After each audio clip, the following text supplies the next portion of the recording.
Hey friends, welcome back to the channel. Let me just start out the video by saying, I love my job. And I get to talk to some really incredible people on the regular, more and more so. And I would like to bring more and more interviews to this channel because I think discussion is, everybody in the book community is thirsty for discussion. Are we not thirsty? By the way, this is my inaugural drink in this pint glass that you may recognize from somewhere. And there's no other way to start it out than with Jeff Word Stout. So that's a good tagline. There's no better way to start it out than with a Jeff Word Stout from Rapture Brewing. But you got to pour better than that. Anyway, what you're going to find here is my interview with Jan Garden Castro, who is an amazing individual. She was tuned in to this author and this book right before it was even published. She talks a lot about what she contributed to her afterward. And yeah, I'm going to let you see all that, but I think you need to know her bona fides. She's the contributing editor of Sculpture Magazine. She's the author of the bestseller, The Art and Life of Georgia O'Keeffe, and she's the co-editor of Margaret Atwood, Vision and Forms. She's also the founder of the Margaret Atwood Society. So you're getting the most expertly expert up in here to talk about The Handmaid's Tale. What a great book. I hope you enjoy the interview. We talk about a lot of things and how this book has evolved over the years. Jan Garden Castro was there from the outset. She was involved with Margaret Atwood before the book was even published, so she's OG. Those are the bona fides, but what you're going to get is a conversation between a huge fan of the book. I read it for the first time leading up to this interview. Loved it. Really an incredible book, worth exploring and coming to your own conclusions about. And she says a little bit. There are a couple of things that are spoilery. So, for example, I wasn't finished with the book when I interviewed Jan Castro. And she said a couple of things that I wasn't aware of at where I was in the book, but they didn't spoil anything. And she said something in the interview that I still can't find out where she got that information. And this is after I completed the book. Anyway, so it's a great interview. I love talking with her, and I hope you enjoy it too. I hope you check out The Handmaid's Tale, either as a Suntup edition or just get it from the library. But it's a big book with huge themes that's definitely worth exploring. I'm going to post my review of the book probably tomorrow on my channel, and so you can check that out. So to get my input on what I think about the work. So anyway, enjoy the interview, and I will catch you all later. See you at the countdown. For once, I'm not talking to myself. It's time to go beyond the book and get over your shelf.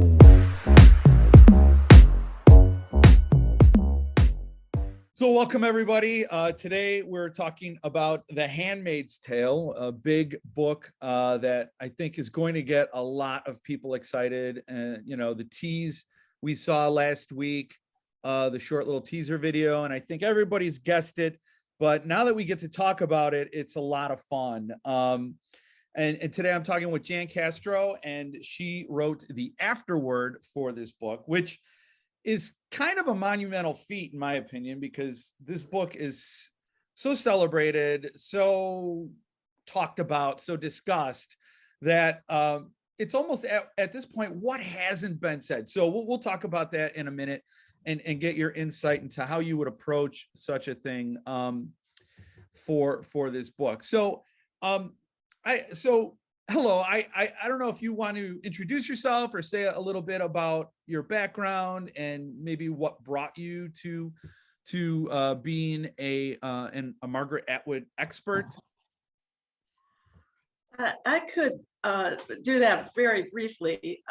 In 1983, I introduced Margaret Atwood at the Modern Language Association convention, and I believe it was in Chicago.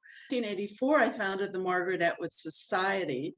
And in 1988, I co-edited a book with Dr. Catherine von Spankeren called Margaret Atwood, Vision and Forms. And so in the meantime, in 1983 and 84, The Handmaid's Tale hadn't come out, and I have a major, like my bestseller is The Art and Life of Georgia O'Keeffe. And so my book on O'Keeffe and The Handmaid's Tale both came out in 1985. Oh. So I already had an association with Atwood, and I had interviewed her for the magazine that I was then running called River Styx, which is still going. And, you know, when I read it, I knew how dark it was. And obviously I was in a different place because my own book was coming out.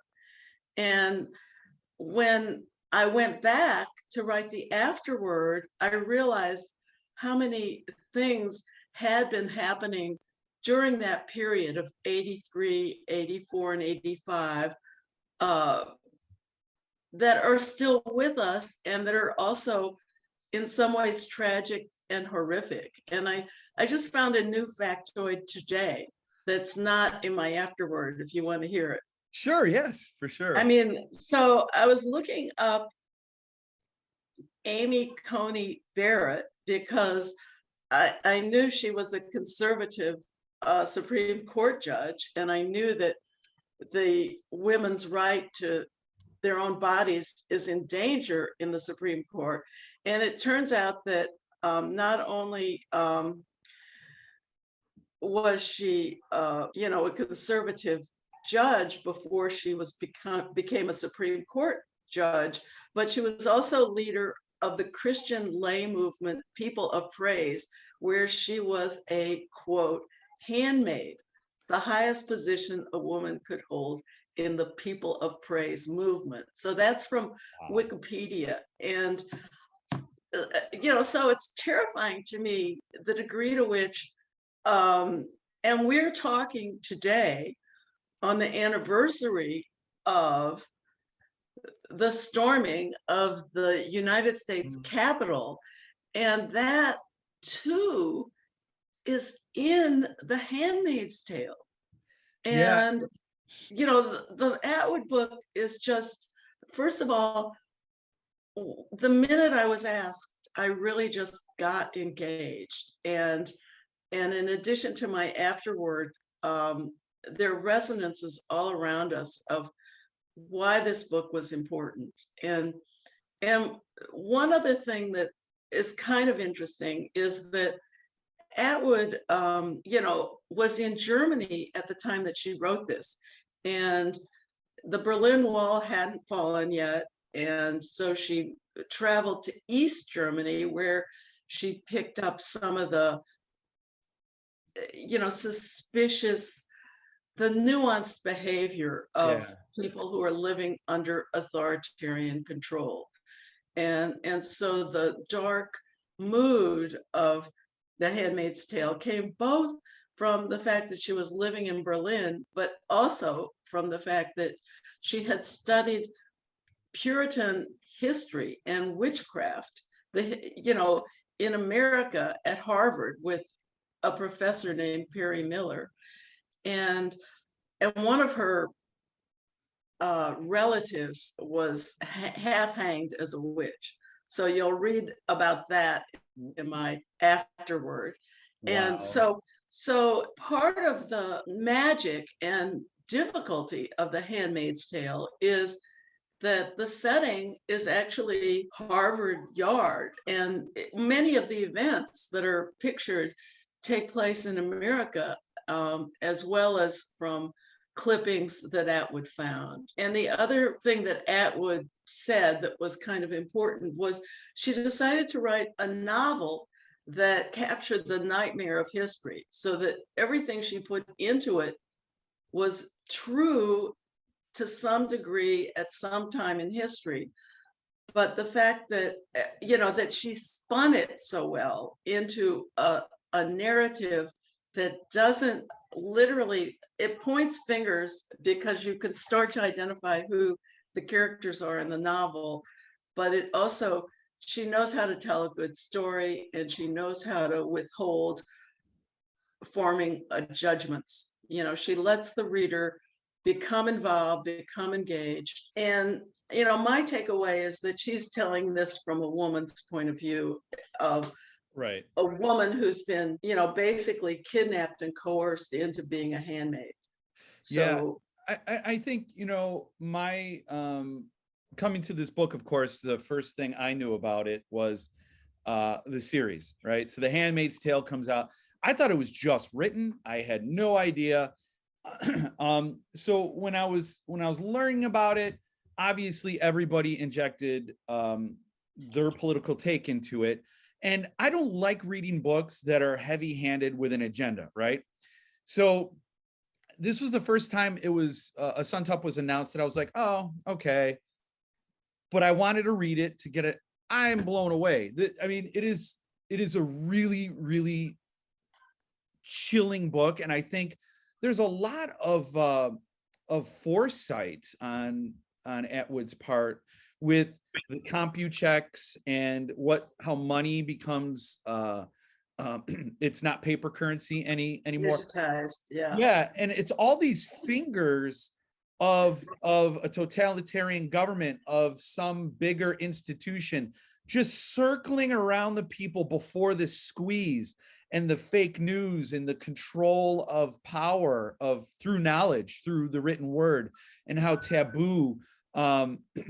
And it's an interesting point, and I don't want to give away any spoilers.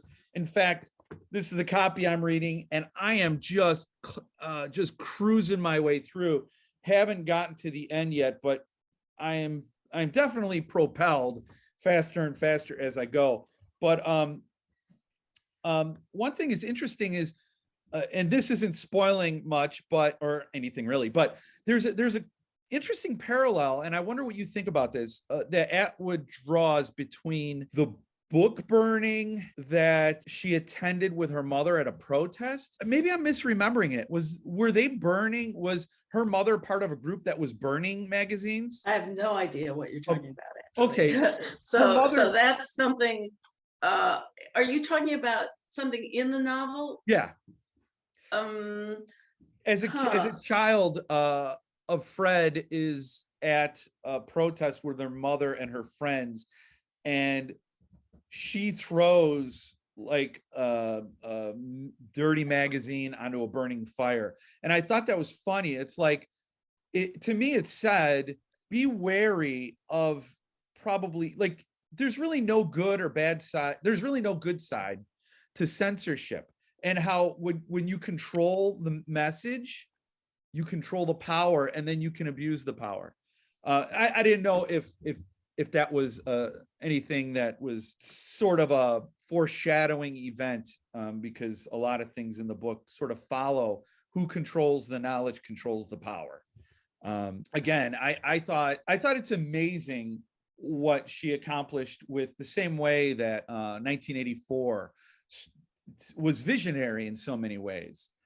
I thought this was a very visionary book, and I don't have to be a member of a group, women, to understand that this is terrifying. Like, this is not anything I would think a society would tolerate. So what do you think about that? Because, like you said, it's based on very real historical things. How do you feel about something like this actually happening? Well, actually, you brought up 1984, and I wanted to address that. Okay. Maybe, and then I'll address what I think about it actually happening. Obviously, it was 1984 when Atwood was writing the book, and she did have Orwell's novel in mind, and she did have in mind, of course, many other things as well. At the time, in 1984, was the first time that alternative facts came onto the scene, and the CIA or some surveillance agency was exposed for using alternative facts. But of course, nobody made a big deal about it, and nobody even, I don't want to say protested, but it's kind of like people were still grounded enough so that it was just a blip. But now, obviously, there are two different, there are many worlds of alternative facts, and there are many agencies around the world, most notably the Russian bots, but also other, secret agents, whose whole career is devoted to skewing whatever it is, the reality. And so part of how The Handmaid's Tale addresses this is there's an afterword that's supposedly given by a professor at a conference. And they, discuss in a lot of detail the degree to which the story you have just read is or is not true, or is some other version of the truth. Wow. And so, again, I'm most struck by the degree to which this rings even more true in 2022 than it did when it was first written. Yeah. And Atwood herself has said, in a perfect world, she could write this dystopian tale and it wouldn't come true, and it would Right. just, in other words, it would just be a good story that Right. scared you about alternative realities. But in our world, we're still fighting the alternative realities. So it's a very scary time, and The Handmaid's Tale is closer to coming true now if the Supreme Court overturns Roe versus Wade, then it has come true. We're back in that era where the fetus is valued over the person who's carrying the baby.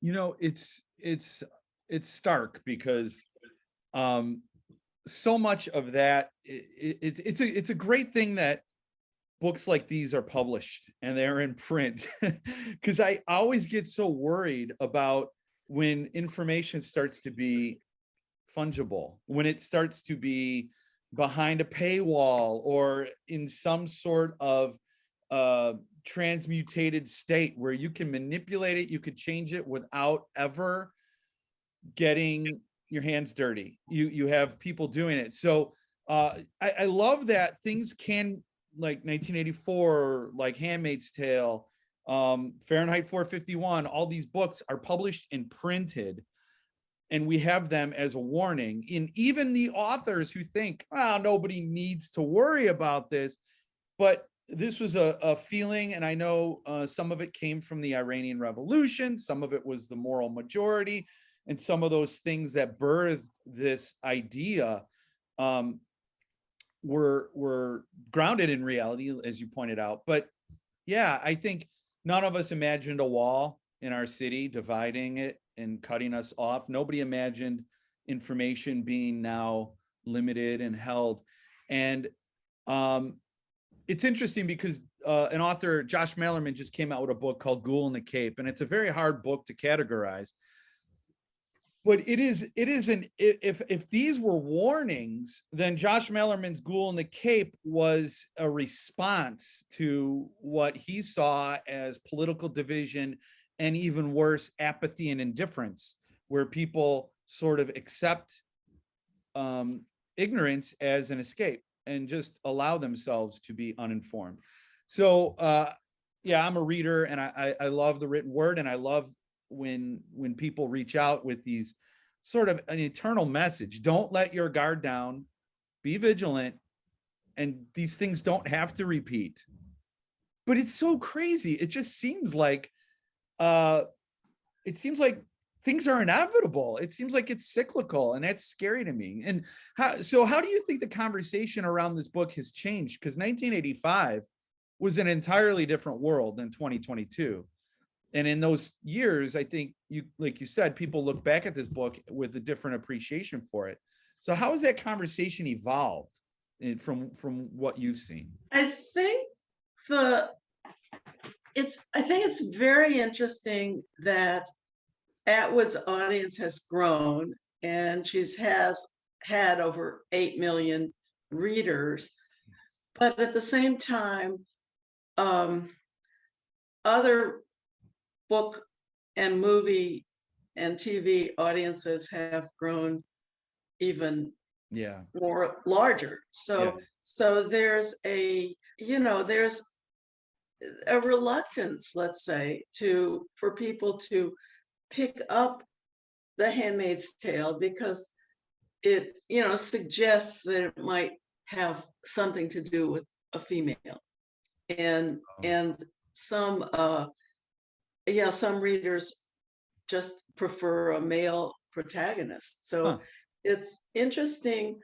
I think the TV version was very well done and was not directly related to the novel, but was a really good spin-off. And I think that The Handmaid's Tale has inspired other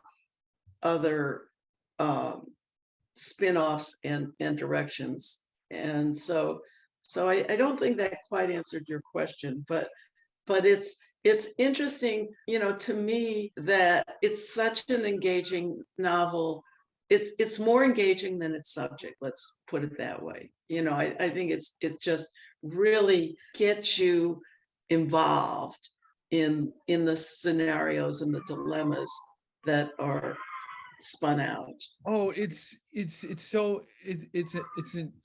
amazing how we see Offred, Offred. I think that's a funny, it's not a funny, but it's a very chilling anagram. Offered,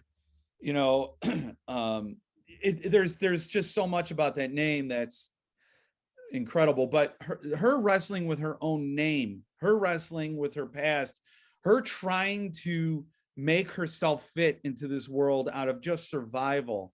It reminded me a lot of Haunting of Hill House with Shirley Jackson's book of a woman in isolation, a woman trying to fit in, perhaps in a way that was just never going to be possible. And I relate to that so much more. I think when we put it in the human to human level, I think that's the way in. And I think maybe it hasn't sold as well as probably other blockbusters have, because it's too close to uncomfortable. It's too real the way it is. And perhaps a lot of people might not want to think about that, or find a dystopian fiction that feels around the corner in a lot of ways. Just that chilling moment where her money and her job are just cut off immediately, and the interesting reaction of her husband, and all these things. I don't want to spoil it for the readers, but all these elements, all these little details, and the way it's written, is the way language is wrestled with in the book. You see Atwood talk about a chair and how a chair used to be a person, and a chair. There's this whole passage, I think it's on page 110 of this edition, where it talks about a chair, and then the idea of the canopy above the bed is a belly. It's a belly, it's a sail, and how these are all Fred's thoughts, but how it's wrestling with language, even, and just the style that it's written. It's really amazing. I've never been so sort of chilled and what's the right word? Moments of beauty, just the prose. So it's kind of working both. The chills on my spine are from both. I think also it teaches us as readers how to be more introspective about our own thoughts, and how sometimes the way out is only through thinking it through and figuring out what the possibilities are. And certainly, she takes risks mentally in terms of, deciding what and how she describes going through experiences that she doesn't want to be a part of, which I guess we all have experienced. Yeah. Yeah. And I think that's an interesting thing, because as when we started out this conversation, and I said, like, I didn't want to read something that I felt was heavy agenda propaganda or something like that. I want to, when I read fiction, I want to escape. And that was sort of, so I guess if anybody's watching this interview and they feel that same way, I'm the one that's standing there saying, you shouldn't feel this way. Judge the book on its merits and its message. But what I really liked was how Atwood describes how this oppression, while directed at women, while focused and like crushing the women, is also affecting men in other ways, and how it's the entire society suffers. We're not just putting people in a box and everybody else is all happy. This is, and when Offred is walking by, and there's the guardian, and she sees that he's got a little bit of fuzz on his lip and he's too young to know any better, and she doesn't hold it against him, even though he's part of the monster. She understands he's just an appendage on that monster. He's just a finger, or not even a finger, he's a thumbprint on a hand. And how all this oppression and authoritarian government is killing everybody. Actually, there's a little factoid that I got from listening to PBS News yesterday, and it was something along the lines of the U.S. military in Hawaii is polluting the water around their base because of the toxic chemicals. And the same way that lead poisoning has been a problem in Flint, Michigan, and other cities in the United States. The Atwood also addresses, the unseen horrors of pollution, toxic waste, and the fact that you can become infertile. In other words, everyone, because of your environment. Yeah. If you work in a plant that is processing mercury or lead or whatever, in other words, there are many toxins in the world, and many that aren't being properly disposed of. Actually, I'm from Missouri, and St. Louis has a landfill of the waste of World War II, and everybody in that neighborhood has leukemia.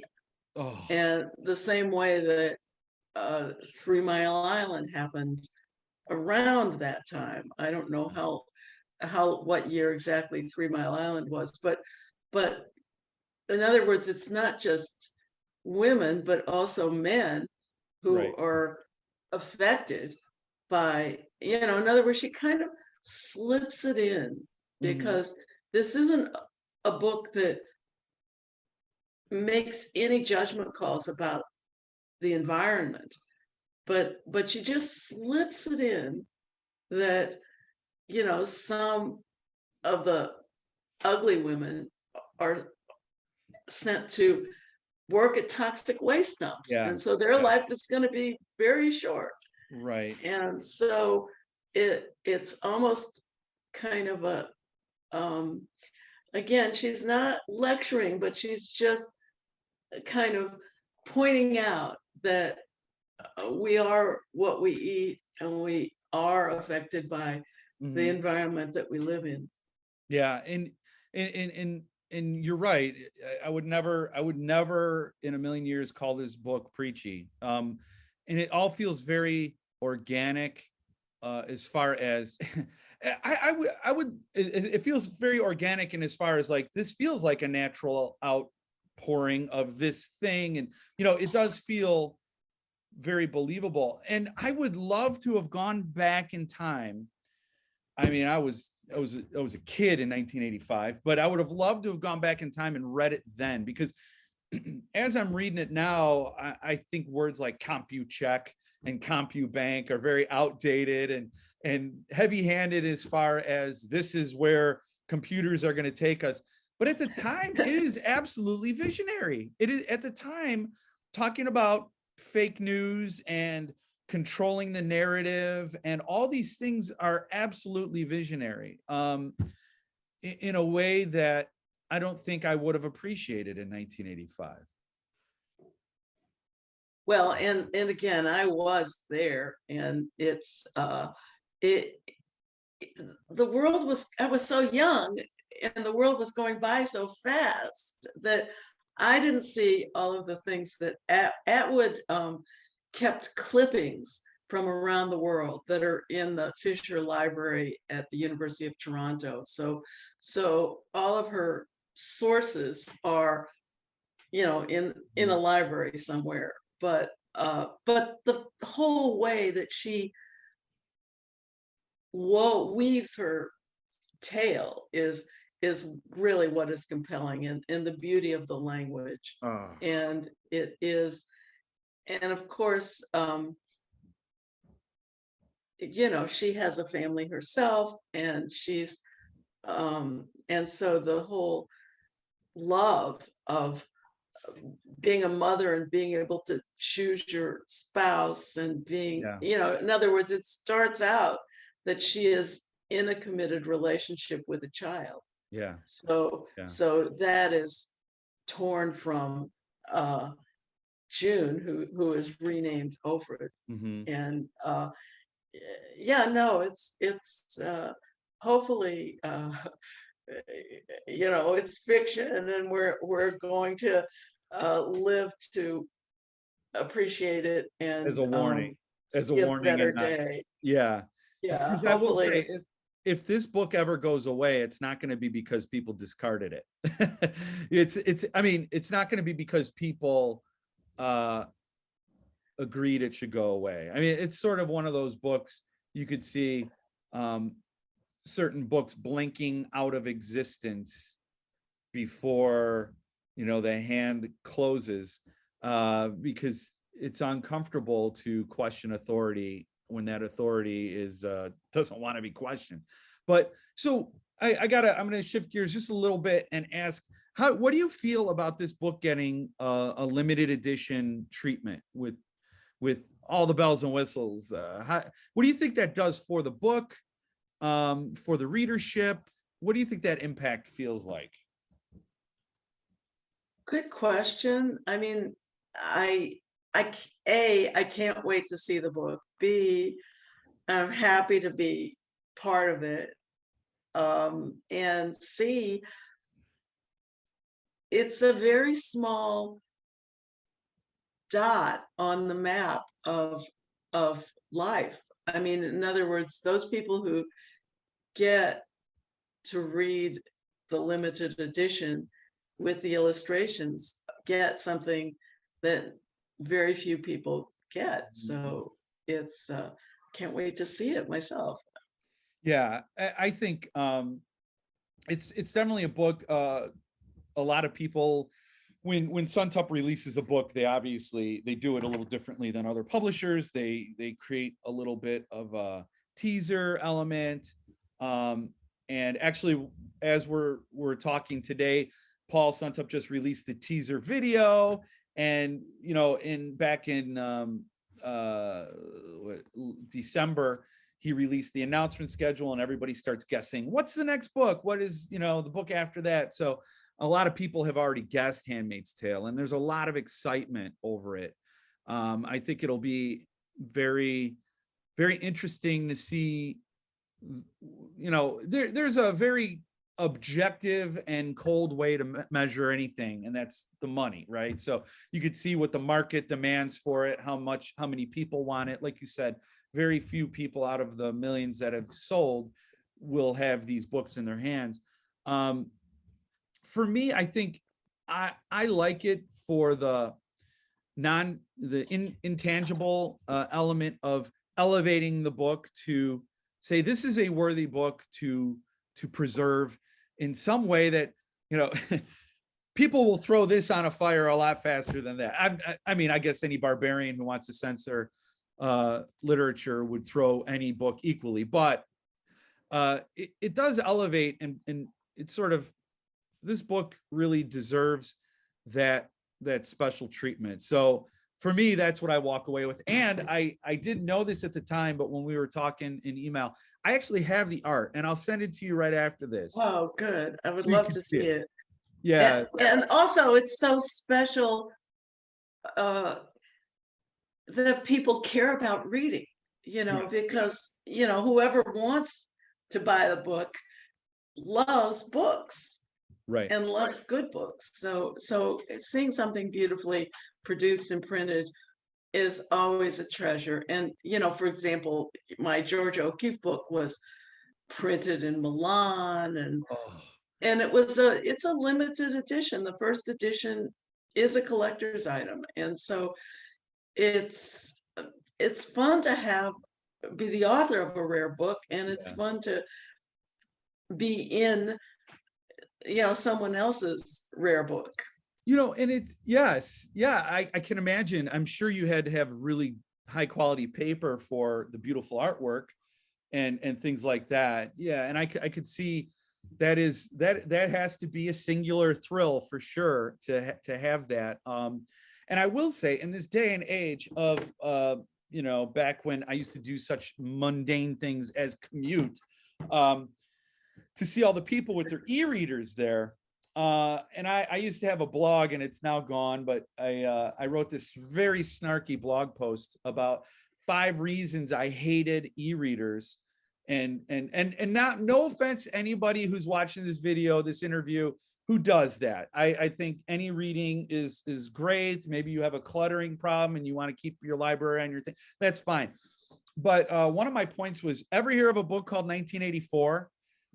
When information is not printed and held and infungible, it can be manipulated. You can update the books, and now the book says this, and now the book, because there's one passage in Handmaid's Tale where the commander reads a quote from Karl Marx and attributes it to the Bible. And that little detail, and people who don't know that Marxist quote, that Karl Marx quote, might just say, because I'm a lapsed Catholic, I didn't read the Bible and study it verbatim. I don't know it word for word, but I know that quote. And just to see, when you control the book and you're sitting there reading, you could tell people whatever you want is in the book. And the profundity of that moment, again, those chills. So I don't like e-readers. I do think it elevates the book. It says this is a worthy book for readers to cherish. The written word is the most beautiful thing, I think, human culture has crafted. But I'm going to get dancers mad and painters mad and actors, but I just think the written word is so powerful, and this book is a prime example in so many ways. Yeah, and it's aged so well, and again, it speaks to us today in even more ways than it spoke to me when I was younger. And Yeah. and again, history, it's aged well, and it is again, it's a great story in any age, and Well, hopefully we will our era will graduate from going in that direction. yeah. Yeah. Well, I appreciate you taking the time to talk about this book. I really look forward to reading your afterword and getting your signature in the numbered edition, which I'm inevitably going to do. And I know the people who are thinking on the fence about buying the book may or may not get it, would find a lot of value in this chat. And hopefully, like, I would be somebody who would talk to past Jeff and find comfort in the video to know that there's more to this book than I gave it credit for initially. So I appreciate you taking the time.